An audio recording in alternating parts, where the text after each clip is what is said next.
Shalom, shalom, bien-aimé dans le Seigneur. De là où tu es, commence à adorer le Dieu Tout-Puissant, le Seigneur des Seigneurs, l'Alpha et l'Oméga, Jésus-Christ, l'agneau de Dieu. Ô Père, nous te disons merci. Seigneur, nous t'adorons pour ce nouveau jour que tu nous as donné. Tu es un Dieu fidèle. Tu es un Dieu glorieux, Seigneur.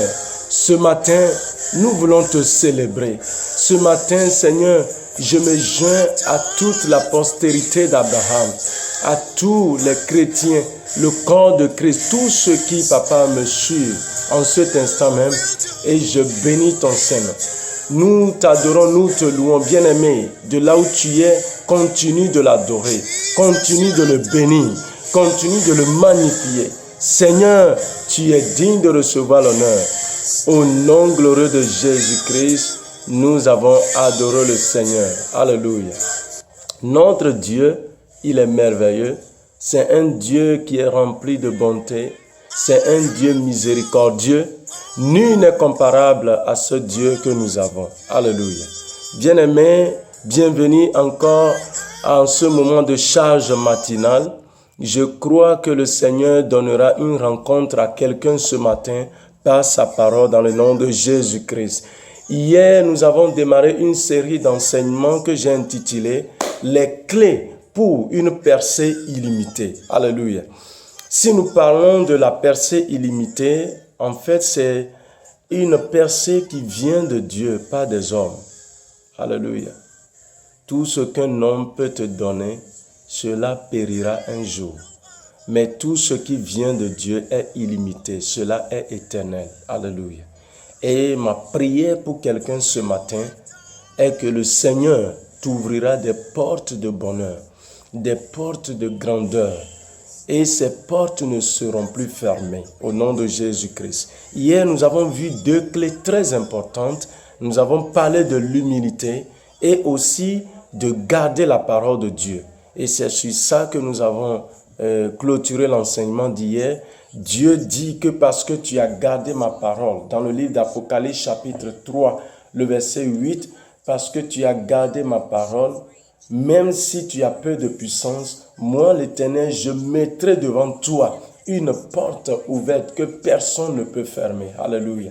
Ça, c'est la puissance de la parole de Dieu pour nous mettre dans des bénédictions illimitées, pour provoquer la percée illimitée dans notre vie. Cette percée sera ton partage dans le nom de Jésus-Christ. En ce deuxième jour de notre enseignement, nous allons voir d'autres clés. Et ce matin encore, nous parlerons de deux clés très importantes qui peuvent provoquer la percée illimitée dans la vie du chrétien. Alléluia. Je dirais la première clé ce matin, qui sera la troisième clé de notre enseignement général, c'est quoi? C'est la clé de la prière et des supplications. Alléluia. La prière et des supplications. Oh, gloire soit rendue au Seigneur. La prière est l'une des choses les plus merveilleuses, glorieuses que l'Éternel a données aux chrétiens. Il dit, Jésus-Christ nous dit dans le livre de Matthieu chapitre 7, le verset 7, il dit « Demandez et l'on vous donnera. » Alléluia. « Cherchez et vous trouverez. Frappez et l'on vous ouvrira. » Alléluia. Gloire au Seigneur Jésus-Christ. Il nous a dit encore « Tout ce que vous demanderez en mon nom. » Bien-aimés, lorsque moi je lis la Bible et je tombe sur ce mot qui est tout, je m'arrête là. Jésus n'a pas dit si vous demandez certaines choses. Il dit tout ce que vous demanderez. Alléluia. Quelqu'un, peut-être que tu traverses un moment difficile, peut-être que tu es malade, les médecins ont tellement parlé de la gravité de cette maladie, au point où tu as perdu espoir. J'aimerais te dire que tu as une arme dans ta main qui est la prière. Tu as quelque chose de très glorieux que Jésus-Christ t'a donné. Il dit, je vous donne les clés du royaume. Tout ce que vous lirez sur la terre sera lié dans les cieux. Tout ce que vous lirez sur la terre sera lié dans les cieux. Donc, bien-aimé, tu dois pouvoir utiliser cette clé de la prière pour lier quelque chose. Alléluia.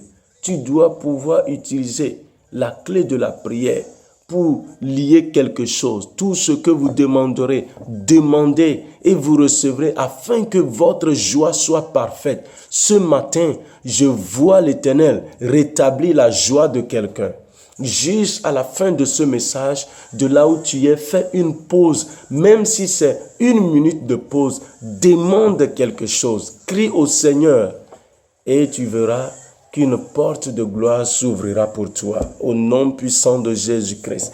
La prière, regardez l'exemple de Jabet, dans le livre de 1 Chronique chapitre 4, le verset 9, du verset 9 au verset 10, Jabet vivait dans la souffrance, Jabet ne savait plus quoi faire, mais la Bible nous dit qu'un jour, il a compris qu'il fallait invoquer le nom de l'Éternel.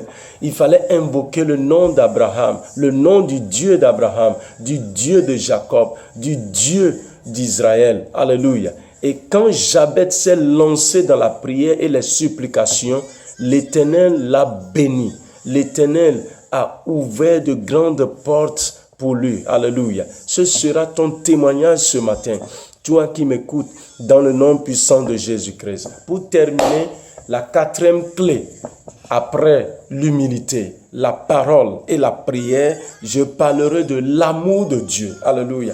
Bien-aimé, l'amour de Dieu. Écoutez, ceux qui aiment Dieu finissent toujours par percer un jour. Alléluia. Je ne sais pas, quelqu'un peut-être, tu es en train de dire, tu regrettes beaucoup de choses que tu as fait dans l'église. Beaucoup de choses que tu as fait par amour de Dieu à tes prochains. Beaucoup de choses que tu as fait parce que tu aimes Dieu pour l'avancement du royaume de Dieu. Oh bien-aimé, ne regrette pas ces choses. Ceux qui aiment Dieu finissent toujours par percer dans la vie, finissent toujours par percer dans ce royaume. Regardez l'exemple de Salomon. Dans le livre de 1 Roi chapitre 3, à partir du verset 3 jusqu'au verset 13, la Bible nous parle de l'amour de Salomon. Alléluia. La Bible nous dit au verset 3, 1 Roi chapitre 3, que Salomon aimait l'Éternel. Alléluia. À cause de son amour, il suivait cet amour qu'il avait pour l'Éternel. Il suivait quoi? Il suivait les coutumes de son père David. Et qu'est-ce que son père David faisait? C'est un homme de sacrifice. David avait sacrifié toute sa vie pour servir l'Éternel. C'est pour cela que Dieu ne l'a jamais appelé mon roi. Dieu ne l'a jamais appelé roi. Dieu l'appelle toujours mon serviteur David. Alléluia. David a démontré son amour à l'Éternel et son fils Salomon a suivi ses pas. Et à cause de cet amour, Salomon a sacrifié 1000 holocaustes à l'Éternel. Oh, bien-aimé dans le Seigneur. 1000 holocaustes. C'est comme quelqu'un qui se lève et qui rassemble 1000 béliers de nos jours et les tue le même jour parce qu'il aime Dieu. Il veut sacrifier tout cela à l'Éternel. Quel amour! Quel amour! Quel amour! Et nous tous, nous connaissons la conséquence positive de cet acte. Quand Salomon a démontré cet amour à l'Éternel, Dieu lui a dit, demande-moi ce que tu veux.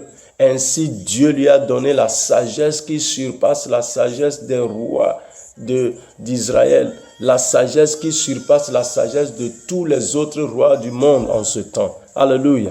Dieu lui a dit que je te donnerai en outre ce que tu n'as pas demandé, des richesses, de la gloire, de telle sorte qu'il n'y aura pendant toute ta vie aucun roi qui soit ton pareil. Bien-aimé dans le Seigneur, ça c'est l'amour de Dieu qui a amené Salomon à ce niveau de gloire, à ce niveau de sagesse, de connaissance, d'intelligence. Bien-aimé dans le Seigneur, il est temps pour quelqu'un de démontrer son amour à Dieu.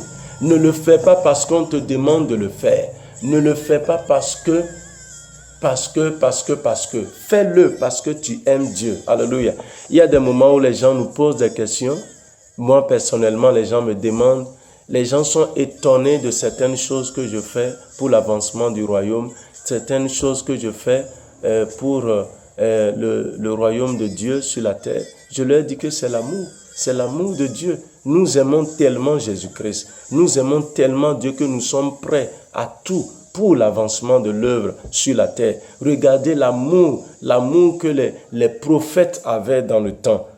Même si ils sont menacés de mort, à cause de l'amour de Dieu qui est dans leur cœur, ils sont là pour défendre le royaume de Dieu.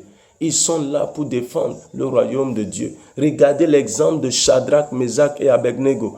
Plusieurs fois, les hommes de Dieu ont prêché uniquement sur leur foi. Mais moi, je dirais que c'est l'amour de Dieu. Parce que si c'était la foi là, non, ce n'est pas simplement la foi, c'est l'amour de Dieu. Shadrach, Meshach et Abednego ont répondu à Nebuchadnezzar que nous savons que notre Dieu peut nous sauver. Et même si, écoutez, et même s'il arrivait qu'il ne nous sauve pas dans ce feu, alléluia, quel amour! Ils savent que Dieu est merveilleux. Ils ont tellement un amour pour l'Éternel. Regardez le cas de Daniel devant ces menaces qu'on allait le jeter dans la fosse au lion. À cause de l'amour que Daniel a pour Dieu, il a accepté de préserver sa relation avec Dieu.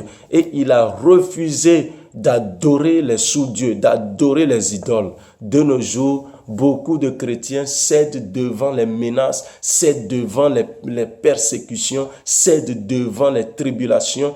Bien-aimé, j'aimerais te dire, ce n'est pas simplement parce que tu n'as pas la foi, mais c'est parce que tu n'as pas l'amour de Dieu. L'amour de Dieu nous pousse à obéir à l'Éternel. Nous n'obéissons pas à l'Éternel parce qu'il y a des pressions derrière nous. Non, bien-aimé, n'obéis pas, ne pratique pas la parole de Dieu parce que tu as une pression. Pratique la parole de Dieu parce que tu aimes Dieu. Que la paix du Seigneur soit avec quelqu'un. Éternel, je prie pour nous tous. Je prie pour tous ceux qui m'écoutent ce matin. Que l'amour de Dieu, Seigneur, soit semé dans leur cœur. Dans le nom de Jésus-Christ. Éternel, je prie, je demande à ce que, Papa, le ciel soit attentif à nos prières. Comme quelqu'un se lèvera dans la prière ce matin, Éternel, bénis-le. Éternel, ouvre les portes de grandeur. Guéris-le, Seigneur. Éternel, je prie, je demande qu'une femme qui m'écoute, que les médecins ont appelé stérile, qu'elle, Papa, conçoive avant la fin de ce mois, qu'on l'appelle une femme enceinte, dans le nom du Seigneur Jésus. Je prie pour quelqu'un qui est dans le chômage. Éternel, ouvre les portes de travail pour lui, dans le nom puissant et glorieux de Jésus-Christ. Père, garde-nous dans ce feu, et que la gloire te soit rendue au nom de Jésus-Christ. Shalom, shalom, au nom de Jésus.